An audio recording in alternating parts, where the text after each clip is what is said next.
Ah oui, bonjour, bonjour encore une fois, très chers bien-aimés dans le Seigneur. Je vous salue tous. Je suis venu très rapidement répondre à la question de quelqu'un qui m'a posé beaucoup de questions sur l'ivrognerie et beaucoup d'autres choses encore. Alors, cette petite vidéo concerne les ivrognes, hein, Balevi. Je m'adresse aujourd'hui à Balevi, à tous les ivrognes. Alors, ce que je peux vous demander, partagez-moi cette petite vidéo pour sauver encore les âmes qui traînent encore dans l'alcoolique, dans l'alcool plutôt, et ceux qui traînent encore dans l'ivrognerie. Nous lisons ces deux petits versets, des petits chapitres plutôt. Nous sommes en Proverbe chapitre 31, Proverbe chapitre 31, les versets 4 à 7. Lisez ces passages-là. Vous allez comprendre d'abord que l'alcool, ou bien ce que vous appelez alcool, la Bible appelle ça liqueur forte. Liqueur forte. Liqueur forte. Et le deuxième passage que nous allons lire, c'est Jérémie chapitre 25, verset 27. Jérémie chapitre 25, verset 27. Lisez avec moi ces versets, là vous allez comprendre. Dieu a ordonné, a parlé à Isaïe de dire à ces peuples-là, il dit, buvez, enivrez-vous, vomissez, tombez sans vous relever. Là, c'est Dieu qui ordonne au peuple de boire, de vomir, de s'enivrer, de tomber sans se relever. Pourquoi Dieu a ordonné ça? Il a ordonné parce qu'il devait tuer normalement ces peuples-là. Et la Bible ajoute encore, à cause du glaive que je vais faire venir sur vous.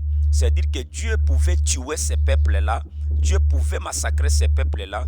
Alors, pour que leur destruction soit vraiment, pour que Dieu les détruise, il a voulu que ces gens-là s'enivrent et que ces gens-là s'enivrent, qu'ils tombent, même sans se relever, parce qu'ils devaient mourir.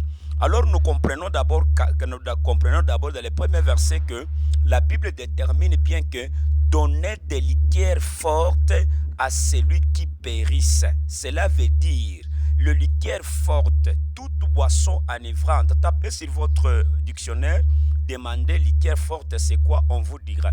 Donc c'est toute boisson enivrante. Toutes ces boissons enivrantes étaient fabriquées pour les gens qui périssaient. D'après les Romains, d'après le Juif, quand quelqu'un commet un forfait, quand quelqu'un transgresse une loi, il y avait des peines, comme par exemple celui qui était condamné à mort. On pouvait soit le pendre, on pouvait soit le lapider, on pouvait soit le sacrifier comme Jésus à la croix.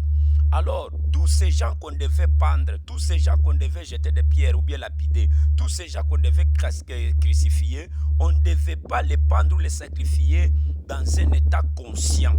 On leur donnait ce qu'on appelle les liqueurs fortes. Cela veut dire que ces liqueurs fortes ici, ou bien cette boisson enivrante, était fabriquée d'abord pour toute personne qui devait périr. Donc c'est pour toute personne qui est destinée à la perdition. C'est pourquoi la Bible dit, donnez des liqueurs fortes à tout celui qui périsse et du vin à celui qui a de l'amertume dans l'âme. C'est pourquoi vous voyez que pour que Dieu détruise ses peuples, en Jérémie chapitre 25, verset 27, il devait d'abord leur ordonner de boire, de s'enivrer, de tomber sans se relever à cause de l'épée ou bien le glaive qui devait venir sur ces peuples.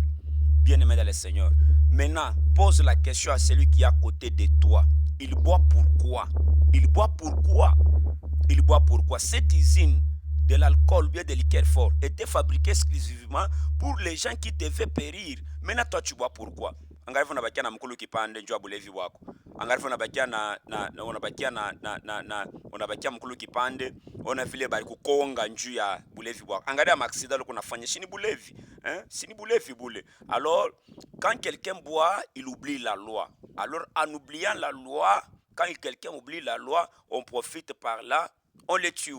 On les lapide, soit on faisait quoi. Alors pourquoi toi tu bois? Pourquoi toi tu bois? Pourquoi toi tu bois? Pourquoi toi tu bois?